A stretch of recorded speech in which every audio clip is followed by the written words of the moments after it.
Okay, so if you want to Go ahead. if I have.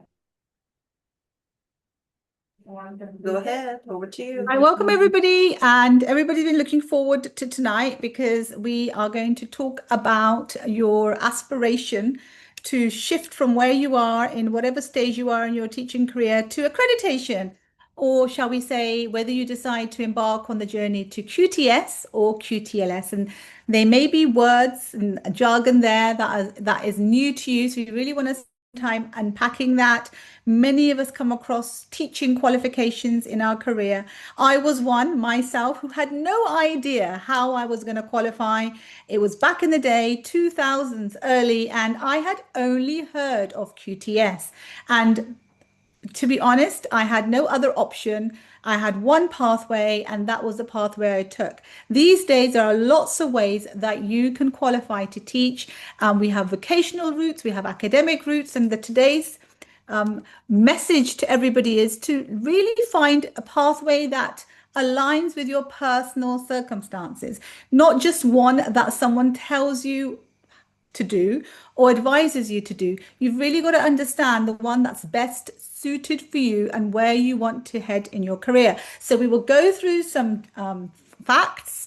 We will also go through some clips of other people's experiences, and we also have a special guest joining us today who will share with you. Her name is Tracy Borgenwick. She is somebody that I have worked very closely with. It's going to be raw and real, and she's going to share with us her QTLS journey. So it's going to be the good and the bad and the ugly. We will have it all. There is nothing pre-staged, and she knows that because she did ask me earlier. I said, we come on and it's very impromptu.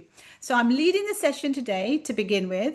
And again, some of the questions that you may ask yourself is, what is the difference between the two? What route is best for you? And how, and this is the most important one that I feel, that how can you choose or decide what route is best for you, also not only from the academic side, but suiting your personal circumstances. So that, no, without further ado, I'd also like to bring to you to highlight the Society of Education and Training, because when we talk about QTLS, we talk about the Society of Education and Training. So QTS, and you may have come across this, qualifying teacher status. Many of you must have heard of that. If you haven't, because you're plugging in from a different part of the world, just so you know, it's a qualifying teacher status in the UK, which is used to help you teach globally. QTLS, on the other hand, is qualified teacher learning and skill status. Again, a badge of professionalism for post-14 in education and training. However, it has equal parity to QTS, and I think that's where the bias and I would say misunderstanding or misconceptions come in when people are deciding the route for them. And the only key difference, which will come on a slide later, is the accreditation board for the two. So I won't talk about the set more than I need to right now, because we will come across that in more detail in terms of where we are. So in terms of routes, as you know, the traditional known route that most teachers take in England through the school pathway is QTS. It was previously seen as more superior to QTLS. However, QTLS achieved in 2012 a legal parity between the two. So whether you go either way, suiting your circumstances and the age group you're going to teach, there is now legal parity between the two. It's a bit like, I always use the example of electric cars. Many of us hadn't heard or thought of using electric cars until the government pushed out the agenda. So again, we tend to, as humans, hear and follow what best we do. So QTLS is a legitimate pathway into teaching, and I'm going to be biased today. Although I am QTS, my main message is to highlight how the QTLS route is also a fundamental route that can enable you, especially if you decide to go into teaching at a later stage. So a quick clip, about a minute and a half, to explain QTLS. Qualified Teacher Learning and Skills, QTLS, is a professional status for qualified teachers recognised across all parts of the education and training sector.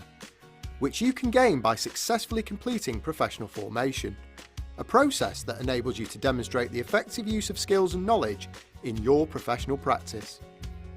I'd been teaching about 8 years, and it really provided me with the opportunity to re-engage with actually where I was and where I was going and what I wanted to achieve as a teacher. QTLS has become even more valuable. Underpinned by the professional standards, the enriched QTLS is forward-thinking and encourages collaborative working with your supporter and colleagues. Achieving QTLS status signals your commitment to excellent teaching to employers, learners and colleagues.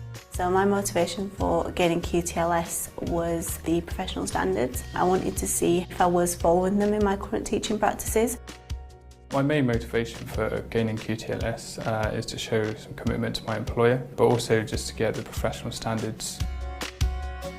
The Society for Education and Training, SET, is the only membership organisation that can confer QTLS status.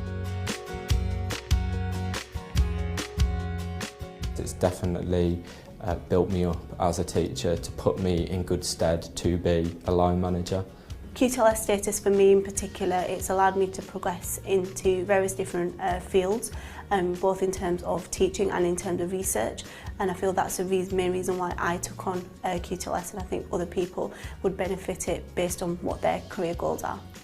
My advice to teachers that are thinking about undertaking QTLS would first off be do it. Regardless of the setting that you're in, it's definitely worth completing it, because you'll come out of it a much more rounded teacher than you went into it. And now being able to say that I hold QTLS status is a massive achievement for me.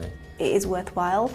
It allows you to progress onto various different career paths. For me, it's the recognition that QTLS gives me behind my name.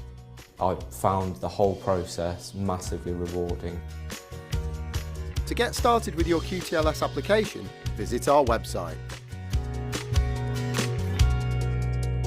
So just to remind everybody, QTS versus QTLS. So as I said, that they both have equal parity, and that was not us making that decision. It's a legislation decision in 2012, but they are different awarding bodies. So QTS is awarded by the DFE and the Teacher Regulation Agency, TRA, whereas QTLS is regulated through the Society of Education and Training, as you heard in the clip. QTS is predominantly known for the primary and secondary education sector. However, please note post 14 is for QTLS as well. They both enable you to develop pedagogical, methodological approaches to teach, and it is very much subject to the employer and how familiar they are with the two teaching statuses in terms of their choice of employment. For the QTS, the qualification requirements are very academic, PGCE, BEd, or you go through a SCIT.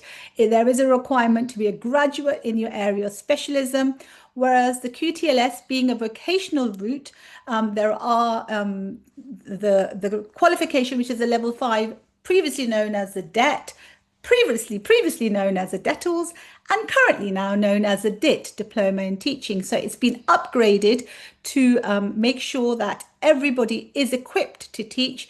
Now here the question that will arise is why a degree and beyond for the QTS, and how can a level 5 be acceptable for a QTLS? Well, the question here is a valid question, and the reason is that through the QTLS route you then develop subject specialism through your occupational competence, and you are looking at more than just academic subjects, the vocational ones, and you'll see them in the following slides, like hairdressing and beauty, or mechanics and construction, that and arts. It doesn't mean you can't. It's more to do with your experience and occupational competence that you come into the course with and then build on it.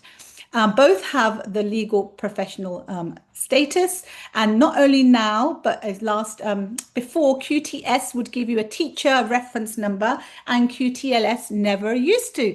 And you'll be pleased to know that because it's now equal in parity, even the QTLS enables you to get a teacher reference number. There is no ongoing membership for QTS. However, there is a set membership that we just heard, Society of Education and Training, at a very nominal fee per month, around the £5 mark, to keep your membership alive. The QTS does require you to have a probation year of 2 years, if you like, and it's exceeded from the 1 year that it used to be to 2 years, but the QTLS doesn't require you to have that. It's just an ongoing membership. So you need to invest in your CPD to make sure you are continually up to date to maintain the status. So as you can see, the QTS goes through the initial teacher training framework. The QTLS is a professional formation. All of this information will be put out through email to everybody who registered so that you can have a copy, but you can get the QTLS details on the SET website as well. Again, QTS typically 5 to 18, QTLS 14 plus. And the ironic part here is an FE, you don't even need to be a qualified teacher to teach, but there you go. And if you have come through the QTLS route, and I know there are certain individuals on this call who are looking into it, who are teaching in secondary schools, it is about the school. If you're in a private school teaching, again, the school's going to have a preference, and that preference can be subject to their own experience. If I'm a head teacher and you file in your application to me and I have never heard of QTLS, I'm going to pick on her names. Lisa comes to me with an application to join my school and her qualification shows me QTLS, either I'm going to be open-minded and I'm going to do some research. If I've never heard of it, I may push it aside. So I would really emphasize, if you have the QTLS badge, just explain in your application the information that the applicant, that the school or the organization receiving the application should know, just in case they're not familiar. And it's not unheard of where I have come across leaders in schools who are not familiar. So let's do the job by helping that. So again, some caveats here and advantages of legal recognition as qualified schools. Legally, it says that they are qualified and some will accept and some won't, but most will. It's fast and flexible, the QTLS route. It gives you that opportunity to keep working and keep learning. You do not have to stop working. It's not going to break your bank account either, and you do not need to get a student loan. Whereas if you go down the PGC route, you do end up having to work through university more so than work experience, and it is quite costly. The caveats are some local authorities may still prefer QTS. As I said, there's always going to be a personal preference, and it's about us to educate them through our application. There is a requirement for an annual SET membership to retain that status, and the requirement through the QTLS is also to have a strong portfolio to reflect that you are best suited for that role. Just so you're aware. So there are some pros and there are some caveats there. And yes, a reiteration of the fact that QTLS has legal parity with QTS, and I think that's a very important point, and it has done so since 2012. So if a school accepts QTLS, you can be employed as a qualified teacher, get paid as a qualified teacher, especially in private academies or private schools and so forth. So the information that we are sharing with you is off the SET website. Nothing here being shared is recreated by ourselves.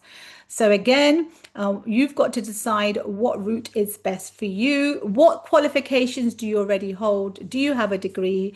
Do you have enough teaching experience and you're about to go down another route like an assessment route to QTS? Can you afford to go through university and leave your job for QTS? Or would you like to carry on teaching in the entity you're working and study on the side, get your level 5 diploma and go through professional formation to achieve QTLS? So here again are some recommended pathways that you can go through for school-based.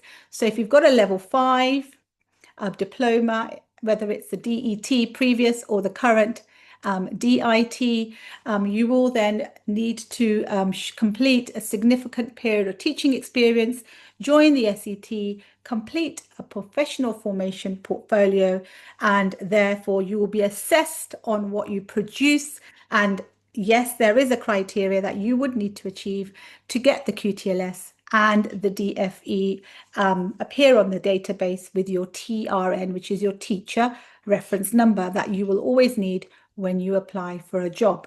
So once again, if we look at your current school role and you want to look at the simplest route, I'm a bit biased here. I will say it is a level 5, join the set, submit your portfolio, gain QTLS and continue teaching. If I had known this 20 odd years ago, nearly 25 years ago, I probably would have selected this route, because going to university and working and making ends meet is not easy. And the cost of living back in those days was far less than what it is today. So let me bring to you now Tracy. And again, I'd say she is an educationist in a school. She works for PCT Education. She's head of quality assurance and compliance. And she herself took on board the QTLS route. So she's got lots of hats where she's looking at quality assurance, compliance. She's also a designated safeguarding lead. So I'm going to stop my share because I'm sure everybody would like to see who they're talking to for a moment. And I'm going to see if I can add you to a spotlight for everybody. So I'll probably join you in the spotlight. So hi, Tracy. So before we start, we have you here with us today, and it's interesting because I said it's going to be impromptu, so you will need to unmute yourself. That we don't stage anything. I just wanted her to come on and share her QTLS journey, because I believe that a lot of us sit on the fence because so-and-so said this and so-and-so said that, and lots of advice coming from valid sources and sometimes coming from not so great sources, and we get confused, and then we probably don't make the right decision and don't move forward. So Tracy, first introduce yourself so that everybody knows who you are. We would love to hear where your journey started, so where you started your career and how, whether QTLS was useful, not useful. And as you share your journey, I might throw in some questions that I'd like you to maybe go deeper into. So off you go, all yours. Hi everybody, I'm Tracy Borgenvik. I'm head of quality assurance and compliance at PCT Education across 2 provisions. My journey started in education as a midday supervisory assistant. I then became a one-to-one, and then I just worked my way through up to being a HLTA. And I did that in a primary setting for about 10 years, just over.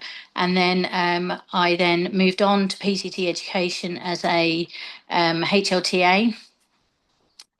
Knew that I wanted to do some sort of teaching, but didn't have the degree to follow it up. So basically doing the level 5 and the QTLS route just seemed more suitable for me. So in terms of just going back a little bit, so Tracy's just shared that she started off in a role in a school and she was very aspirational and she knew she wanted to climb the ladder and needed to find a pathway that worked for her. So in terms of when you made the decision to go down the route of the diploma, just go back, flash back a little bit, and were there times where you were talked out of it? How did you recognize it was the best pathway for you? And I know that we talked about the course that you did as well and how long it was, and what did you think, and how has it helped you grow as a practitioner as well? Okay.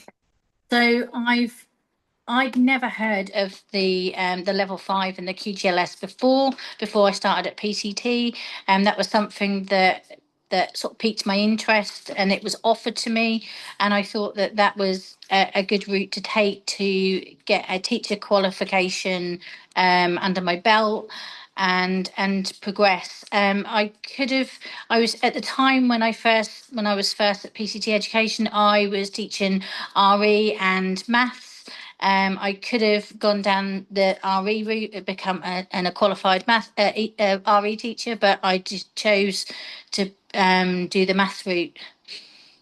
And so that's how Tracy then qualified to teach. So you did the diploma, and once you'd finished, and the diploma, I believe you did in a local setting where you lived. It was over 2 years. That was, yeah, and I do feel that because it was 2 years, at a local college. I think because of my background and how long I'd been teaching, I'd got the experience, and I could have actually squeezed that down and done it quicker. But it was that set time frame that was at the college. Thank you, Tracy, because many of those who join us, and they know me, I try to do things a little bit fast track.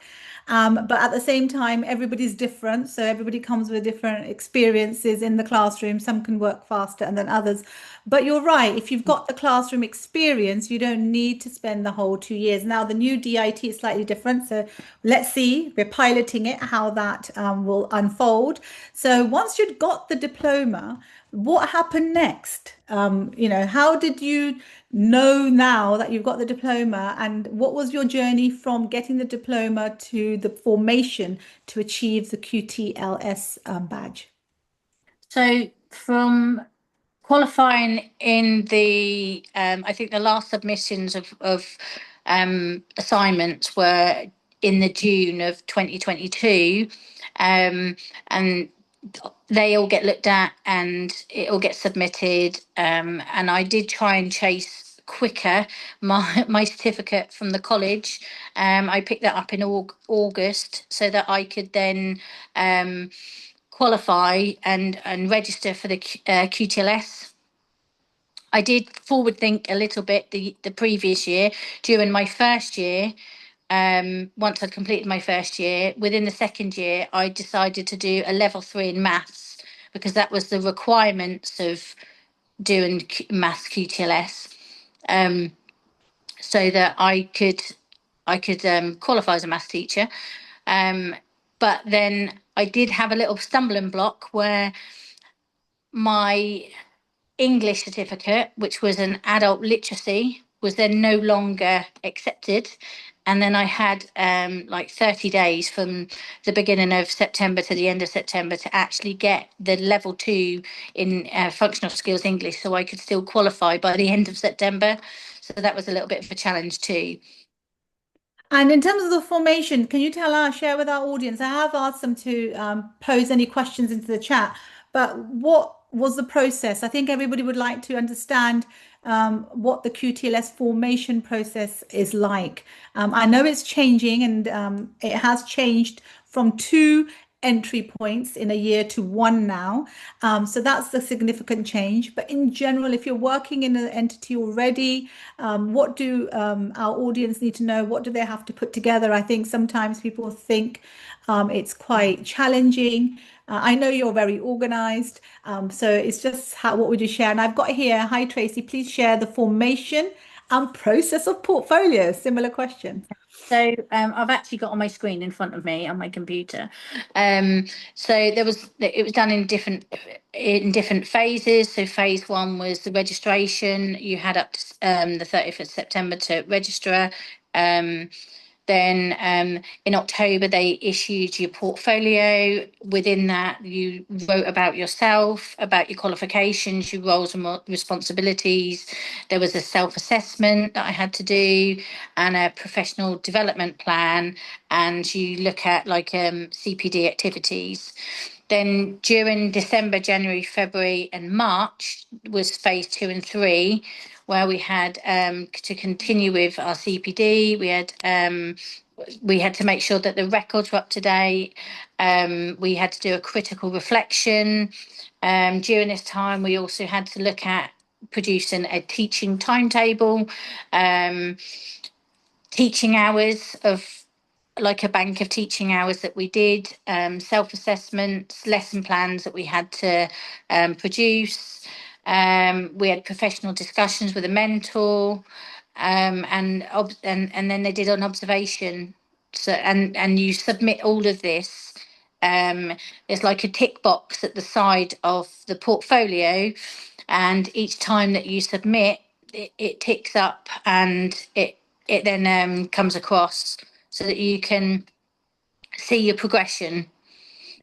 So very similar to what I've just presented back on the screen, because it was like one of the last slides. So obviously, when you did yours, the time frames are slightly different, but it's very similar even now. Again, I always emphasize, do go on the SET website for any updated information, because every time or in a short period of time, things can be updated. But it is going to open up in August. Actually, it's going to be around this year. It's going to be sooner. I think it's opening up already. It's actually opened in April, if I'm correct. April, May, June, because that's where it was coming through. So again, if anyone can check the exact date, and then you just do your application, you talk about yourself, you upload your qualifications, thinking about your role and responsibilities. Your very important documentation here is your supporting statement, where you are selling yourself as who you are in terms of a teacher, where you've been teaching. And the formation always starts in January. Now, previously there used to be two formations in a year. Now it's only one. So it's around January to, I would say, July, August, where you, as has already shared with us, Tracy, the self-assessment, the professional development plan, your CPD, and anything to do with your teaching, and all of that goes into your portfolio. You do get, and correct me if I'm wrong, Tracy, because obviously I haven't gone through the QTLS route, I've gone through the QTS route. You do get plugged into a system where the portfolio is already set up, and you start uploading things systematically in that. So that helps you to understand what you've put in, whatever order you decide to go in to do that. Yeah, I don't think it allows you to move on to the next one until you've completed it in order. So you can't work backwards. You do it in the time frame that they've suggested. And also now there is that approval stage. So that first phase, that where you put in your application, you've got to be able to get through that stage before you are able to go through the actual formation process. And there is a requirement for a mentor as well, a critical friend or a mentor that works with you that has got a teaching status to take you through and support you on your journey. So really, if you had done your diploma in a quicker period of time, you could have spent a year on your diploma, and second year you would have been qualified through your formation through QTLS. So currently, are you a member of SET, and how do you feel about that? Because that's keeping your QTLS status alive. Yeah, I am a member of SET, and I do a monthly payment. You can do it yearly, but that's set to a month. It's currently at £6.66, so it's not extortionate, but yeah, but at least it keeps me qualified. Yep. And can you also tell our audience a little bit about where was it? The teaching experience that they had to have, because I think a lot of our audience will be conscious of how much do I have to teach. Again, all updated, accurate information will always be on the SET website. But in terms of if you're already in the field of teaching, should anybody be concerned about it? No, I don't think there's anything to be concerned about. There were requirements that you had to have a minimum of I think it was 5 learners that were over the age of 14. Yep, it's still 5, and it has to be over the age of 14. You absolutely, it's still the same. And then also, I've got a question here about observations. And from what I was reading, and I'm always continually reading, there's not as many observations in the formation. I think there's 2, one at the start, maybe one at the end. Maybe that somebody might choose to do one in the middle, but essentially there are 2 mandatory ones, one at the start, one at the end. But the question here is, will the observation be done by an external or internal member? That's generally done. When I did mine, it was done by my mentor.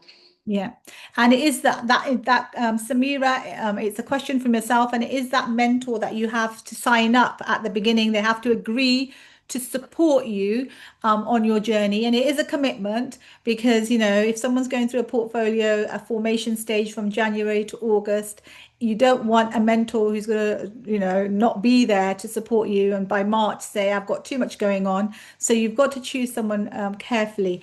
I've also got here, is it an intense experience, pressure-wise, of completing the portfolio? Um, I don't think it was. I purely because there's definitely less observations than when you do your level 5. When you do level 5, there's like about eight observations that you have to do, and there's only a couple of them. And there's 10 now with the new framework, but the only difference is it's equivalent to the 8 because the 8 were an hour before and now they're 45 minutes. So it doesn't really just adds on the number. So Hayla's asking, could you tell us more about the required mentor with the teacher status? Is this a requirement for both QTS?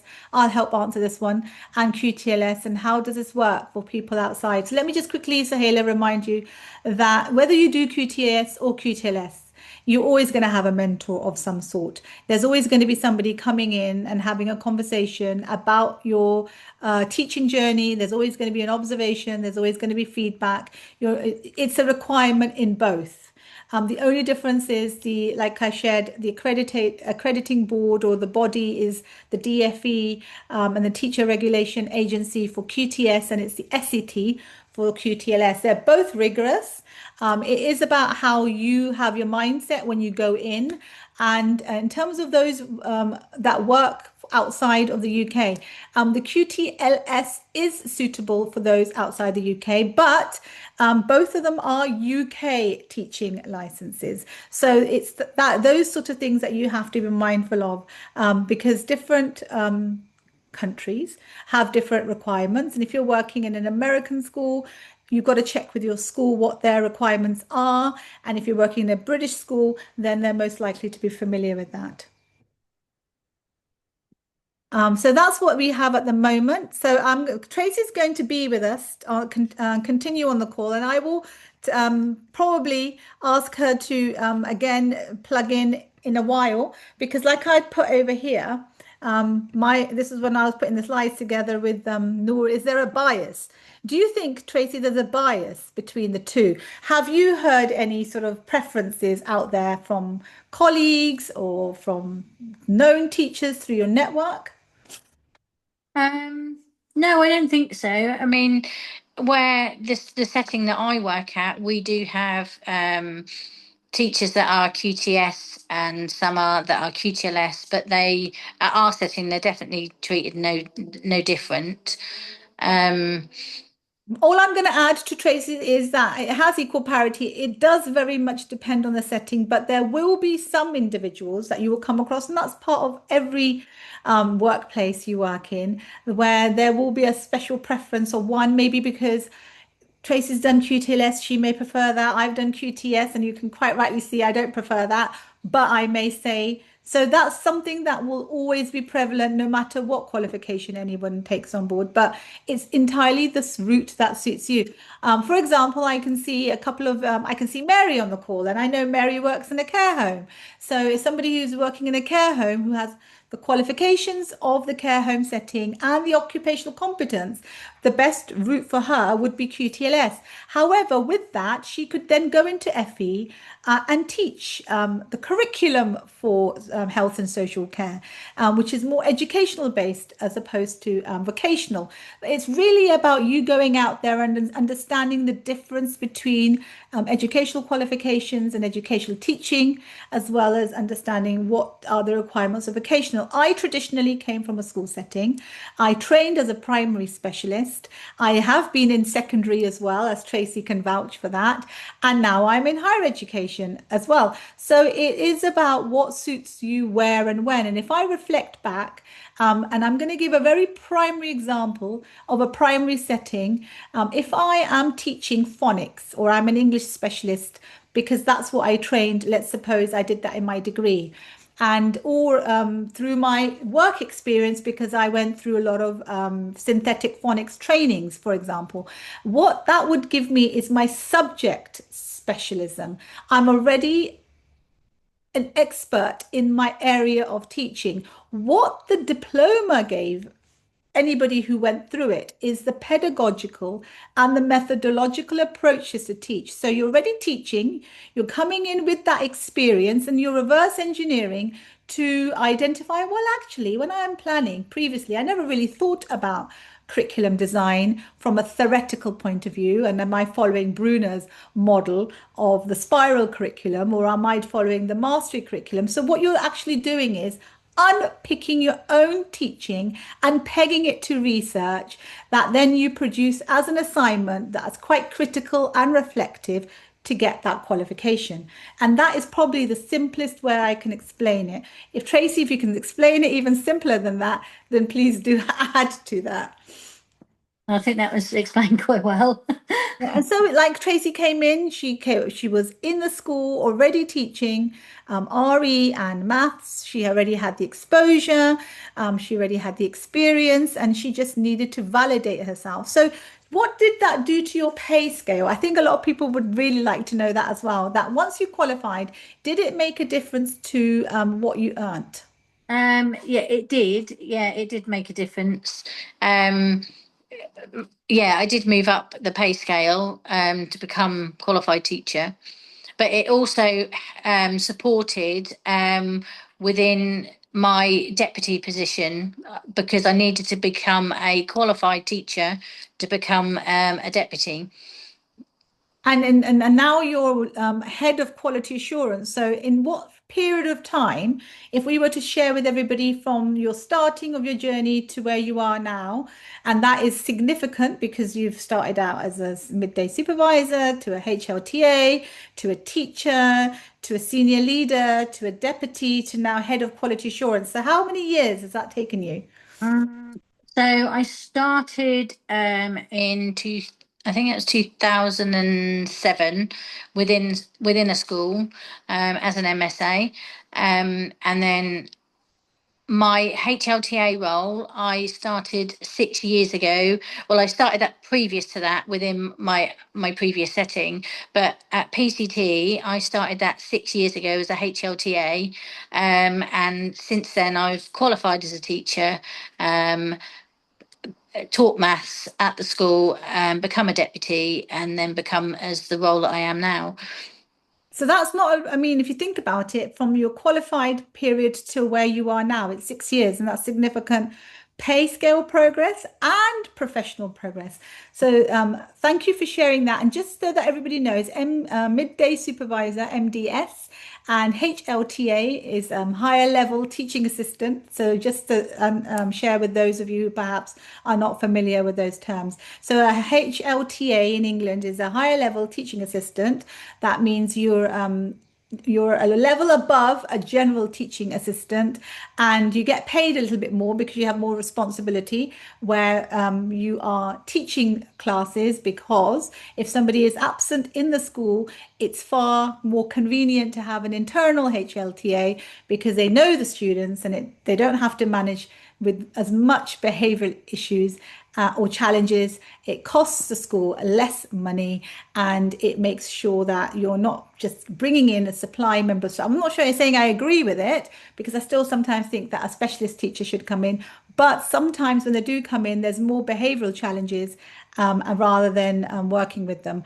And then she progressed to a qualified teacher, and from the qualified teacher, she's moved to a senior leader, because I know that you were head of maths and leading on the curriculum for maths and putting out plans for maths and looking at all of the curriculum documents across the school, the schemes of work, which in itself is quite, I would say, a huge amount of work, but requires a certain skill set. And you can't do that unless you've been exposed to the learning. And she invested in her CPD, and that led her to becoming a deputy head at times where she was running the school as well. And then currently she is in a head of quality assurance and compliance role, as well as designated safeguarding lead. So I'd like to say thank you to Tracy. Stay on the call, because if questions come up, we will pop them back up again. But it was wonderful having you. And like I said to everybody, it was raw and real. So Tracy, has it taken you back in time now, sharing that experience with everybody? Yeah, it's been a journey. And if you had done the QTS route and think about the ECT currently having 2 years of probation, that's another 2 years of being mentored before you can actually say you're qualified. Whereas through the QTLS route, you become qualified as soon as you get that badge and you're a member of SET. I think that's quite a nice reflection there for you to share before we end our conversation. I do. I also think that I'd spent a long time being a HLTA. If I knew that about the QTLS route sooner, that's probably something that I would have taken. Thank you, Tracy. And I think, like I said, if I could go back 20 odd years, I would have taken the route as well. We all want to do things more in a simpler way. There are always going to be some challenges. And as Tracy ends her conversation, I've got a short clip and I'm just going to stop the share and reshare because I'm always conscious that how I shared the sound. And this time we're going to hear from another individual that is going to share her story. It's about 1.5 minutes only. So.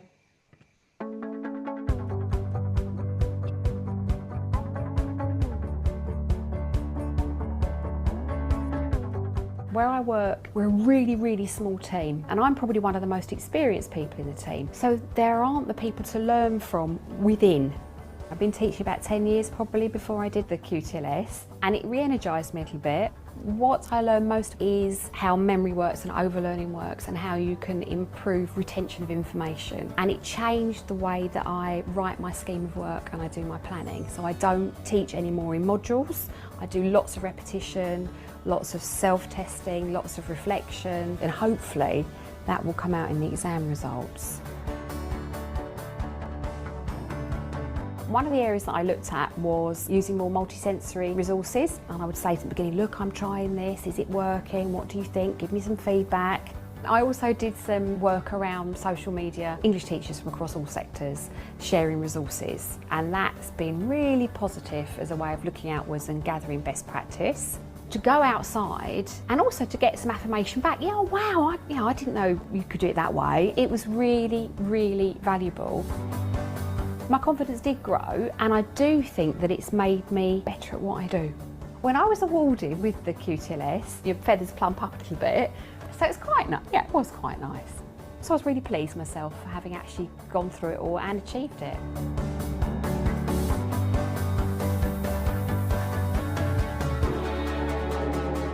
For your own CPD, you can go to the SET website and look at content there. But just to also share the route that Tracy shared was a diploma route previously. The diploma was known as a DET, Diploma in Education and Training. Currently now it's known as the DIT, and it's actually progressed from education and training to actually being called a diploma in teaching. And if you want to know more, you can go on to our website. There's a whole spiel in there under the qualifications, and there's also a book that's called Diploma in Teaching, authored by Anne Gravels and Gavin Lumsden. But again, it's not a traditional teaching methodology route like a PGC would be. It runs and fits around your current lifestyle through studying, through case studies and presentations and reflections, building a CPD log, professional profiling, and it really helps enhance your CV, lots of discussion. The only point that I'm going to make here, that if you are somebody who is considering the QTLS route and you do decide to plug into the DIT qualification, be mindful of the courses that are out there that are very cheap. And I have to be very careful as I say this, because a lot of them are self-learning, and with the current diploma in teaching and the requirements in the course, where you do need to have 10 formal observations, where you do need to bank 250 plus hours of teaching, where you do need some, and it's not mandatory anymore, remote teaching, because there was a decision made. It's not possible on a self-paced route. The motivation doesn't stay, the accountability doesn't stay, and you end up spending more time because you're really just stuck. And when you're stuck, yes, you may have purchased something at a very to you affordable price, but you're not getting that sharing of good practice, you're not getting that one-to-one support, you're not getting that push to completion. And all of our students that are on the call will be vouching for the fact that we have to really push our learners to get to a certain, and that's with any course, because as humans, we can naturally become complacent. And again, it fits around your current role, and that's the beauty of the diploma. It is about that, what we say is the occupational competence. You do get, depending on the awarding body you go with, here is a sample from the TQUK Board of Accreditation. You do get an accredited off-call regulated qualification, which you then, as Tracy said, submit when you apply for the QTLS and it is acceptable, and then you go through the formation to achieve the badge. And the badge is there, qualified teacher learner status. And this sample again is TQK off-call regulated qual, and there is no mention, even if it is taught online and it's real time, it's not mentioned on the certificate. So it truly enables us to tap in globally. And I know there are a couple of my students from Saudi Arabia on the call as well, and now they're thinking about how they can progress with their qualifying teaching status as well. So you don't have to be, some FAQs again do go onto the SCT website, they keep updating them, but you don't have to be full-time. It is about meeting a certain criteria in terms of your work, and it has to be, as Tracy also said, working with learners of at least 5 or more. And I would say there is a little bit of flexibility when you're working with severe special needs, where that can be taken into consideration and what you would mention in your application. And you would work with them for a certain period of time to build up the teaching hours that are required for formation. And sometimes currently, it's less expected to be voluntary, more to be in a role. And the reason is that enables you to get that professional mentorship. And sometimes when we do the DET or the DIT now, you can volunteer those hours to get that teaching experience. It's only within the QTLS that sometimes the requirements are different. And within the diploma as well, there is a little bit of option when you can work with a one-to-one setting for one or two of your observations, but it is again expected to be 5 or more. And I think in the current DIT, there is a caveat for 10 even now. So again, the DIT or the diploma requirements are going to be slightly different from the QTLS. Ultimately, if you're teaching a group of students and it's real-time teaching, then you have nothing to worry about. If you hold an overseas qualification, you can still apply for the QTS. You just need to get authentication from the UK ENIC, which is the comparability board, to make sure that it is equivalent. That's why a lot of students or teachers, aspirational teachers from abroad, like to do the diploma, just so that they have that additional qualification that will enable them to get through the door. Be careful. I have also heard and seen certain qualifications being marketed abroad as PG Cert, and that doesn't give you the accreditation. If it's a theoretical course and you don't have any practical teaching in it, it's not going to be approved for acceptance by SCT for QTLS. There's a place for a theoretical course only, but for teaching it has to be practical, where you do have to have the hours to show and demonstrate that you can teach. Many of us can be quite theoretical, but QTLS does require the practical element. So please be mindful, because I am, and it has been brought to my attention that that does happen. So the formation, as Tracy has already explained, is an online process of building a portfolio, and it's all about evidence, and it's nothing different to what you are already doing. And that's all you have to remember. It's a bit like structuring things into a portfolio, where you are putting your application and your CPD and your CV and everything in place, but you're doing it on a day-to-day basis. And that was something that we used to debate about in our classes as well, that you've got the evidence, you just need to sort it and structure it into the portfolio. And it can look different. Everybody's portfolio is going to share their personal experience. And once again, just to give you a run through of the flow of the portfolio, again, nothing that's different about you. tell us about you. In the application says a set, what are your roles and responsibilities, sell yourself in your supporting statement, and then self-assess.